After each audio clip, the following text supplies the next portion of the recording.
नमस्कार. नवरात्र म्हटले की ओघाने उपवास आलेच. पण आता रोज रोज करायचं काय? तेलकट नको, रोज रोज साबुदाणा नको, ॲसिडिटी होते. तर मग काय करायचं? तर चला, आज आपण एक थोडासा पराठ्याचा प्रकार केला तर. हो, उपवासाचा पराठा. आणि तो पण साबुदाणा आणि बटाटा वापरून. अतिशय करायला सोपा. तर इथे आपण 1 वाटी साबुदाणा घेतोय, 1 वाटी मोठी घेतली आहे आपण. आणि हा साबुदाणा आपल्याला थोडासा गरम करून घ्यायचा आहे. तुम्ही जास्त पीठ करून ठेवलं तरी चालते.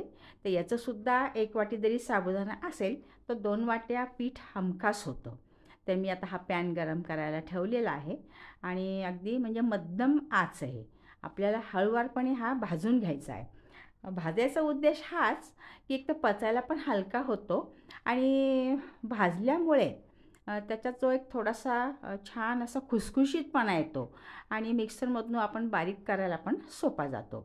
तसा हा आपण आता छानपैकी थोडासा असा गरम करून घेऊया आणि गार झाला की मिक्सरमधनं आपल्याला बारीक त्याची पूड करून घ्यायची आहे. तर तुमची जास्त बारीक पूड नसेल तर तुम्ही चाळून घ्या. पण इथे मी आता अगदी बारीक पूडच करणार आहे. तुम्ही बघू शकता की अगदी ह्या साबुदाण्याचं छानपैकी असं पीठ झालेलं आहे. आणि जास्त जाड वाटलं तर मग आपण चाळणीने चाळूनच घ्यायचं. तर अशा प्रकारे आपण हे साबुदाण्याचं पीठ करून घेतले आहे. हा पराठा खाल्ला म्हणजे काय होतं की आपल्याला पोटभरीत तर होतेच होते. पोटभर तर खायला हवं कारण की उपवास आहे. मग त्याच्यावर फळं वगैरे आपण खातोच. पण हे पराठा खाल्ला म्हणजे आपल्याला पोळी खाल्ल्याचं समाधान होतं. आता या पीठ तर आपण बाजूला करून ठेवलेलंच आहे या साबुदाण्याचं. 2 उकडलेले बटाटे घेतलेत आणि हे 2 उकडलेले बटाटे आपण किसून घ्यायचे. मी किसणीला थोडंसं असं तेल लावून घ्यायचं. ही छान टीप आहे की किसणीला तेल लावून घेतलं की बटाटा जास्त प्रमाणात चिटकत नाही आपल्याला किसणीला. तर हे ग्रेटरने आपण छानपैकी हा 2 बटाट्याचा किस करून घेतला आहे. 2 मध्यम आकाराचेच बटाटे आहेत.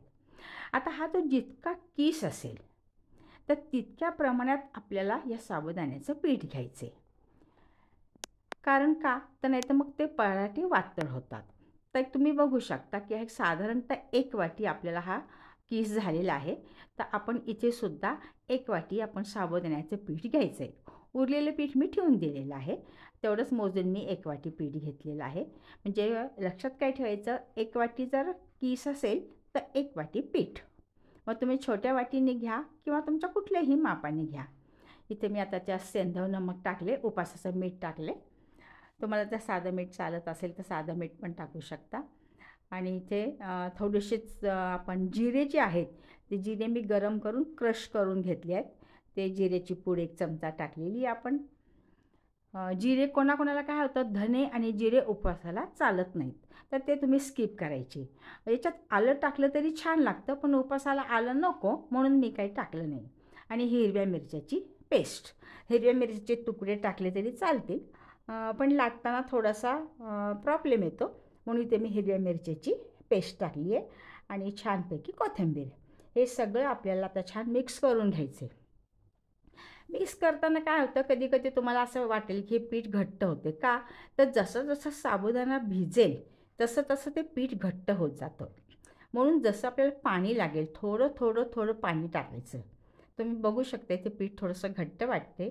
इथे एक आता मी हाताने 2 चमचे पाणी, एक साधारणतः 2 चमचे पाणी घेतलं आहे आणि पुन्हा आपण मिक्स करून घ्यायचं आहे. कारण की आपण झाकून जेव्हा ठेवणार तेव्हा तो साबुदाणा जे आपण आहे पीठ जे केले ते थोडंसं फुगतो. त्यामुळे पाणी थोडंसं आपले 2-3 चमचे पाणी तरी सहज लागतं. आणि हे सुद्धा तुमच्या बटाट्यावर पण डिपेंड आहे. तर काही काही बटाट्याला पाणी जास्त सुटतं. मग त्यामुळे इथे पाण्याचं प्रमाण आपल्याला वरचं कमी करावं लागतं.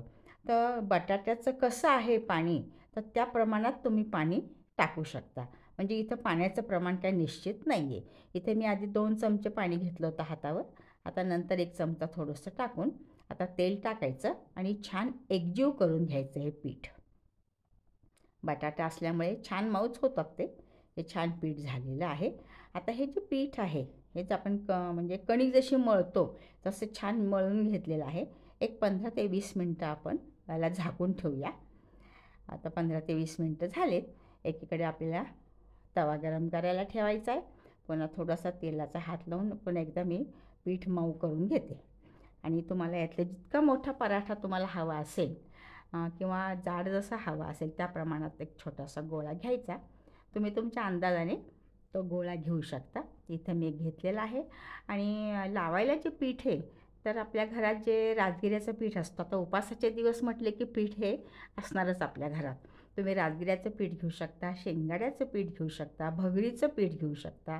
तर लावण्याला हे आपण कुठलेही पीठ घेऊ शकतो. इथे मी राजगिऱ्याचं पीठ घेतलेलं आहे आणि ते पीठ लावून आपल्याला पराठा हा लाटायचा आहे. छोटी मोठी साईज जशी तुम्ही करू शकता. बरेच जण याला गोलाकार देण्यासाठी छोटं झाकण असेल तर ते झाकणाचा पण वापर करतात, म्हणजे तो गोल होतो. पण शक्यतो आपण गृहिणीला येत असतो गोल पराठा, त्यामुळे आपल्याला काय त्याची गरज पडणार नाही आहे. तवा छान गरम झालेला आहे आपला. त्याला थोडंसं तेल टाकूया, पहिला पराठा करायचा आहे म्हणून, आणि म्हणून चिटकू नये हा, त्यामुळे थोडंसं तेल टाकून घेतलं आहे. आणि हा पराठा आपण लाटला आहे आणि तो आता तव्यावर आपण टाकला आहे. थोडंसं तेल सोडायचं आणि या तव्यावर मंद आचेवर, जास्त मोठा करायचा नाही, ते एका साईडने ते करपून जातो. आणि छोटंसं असं छान मंद आचेवर दोन्हीकडे तेल लावून मस्त खरपूस हा पराठा भाजून घ्यायचा आहे. पौष्टिक तर आहेच आहे आणि खरपूस भाजल्यामुळे छान लागतो. कशासोबत पण छान लागतो. दही असेल, चटणी असेल. तसा हा मस्त गरम पराठा तयार झाला आहे. दुसरा पराठा पण आपण तव्यावर टाकला आहे बघा, तो पण तुम्ही बघू शकता. छान तेल असं साईडने सोडलं ना की मग पटकीने एका साईड छान भाजली गेली तर उलटवायलासुद्धा आपल्याला सोपा जातो. आणि रंग पण छान येतो. असं छान खरपूस भाजून घ्यायचा आहे. दाबून भाजला म्हणजे का आता ठिसूळपणा येतो. आणि जास्त फुगू द्यायचा नाही, म्हणजे तसा दाबून भाजला की खरपूसपणा पण येतो आणि असा ठिसूळपणा पण त्याच्यात छान येतो. तर असा हा पराठा मस्तपैकी झाला आहे. दह्यासोबत तर अगदी मस्त लागतो आणि पोटभरीचं होतं. म्हणजे उपवास असला तरच करावा असं काही नाही आहे. तुम्ही हा पराठा केव्हाही करू शकता. नाश्त्याला पण मुलांना देऊ शकता, डब्यात पण देऊ शकता. अतिशय छानच लागतो. मुलं अगदी आवडीने सुद्धा खातात. तर असे हे मस्त मस्त गरम गरम पराठे करा आणि उपासाला खा. सोबत दही घ्या. दही नसेल तर उपासाची हिरवी चटणी करा. त्यामुळे मस्तपैकी खा.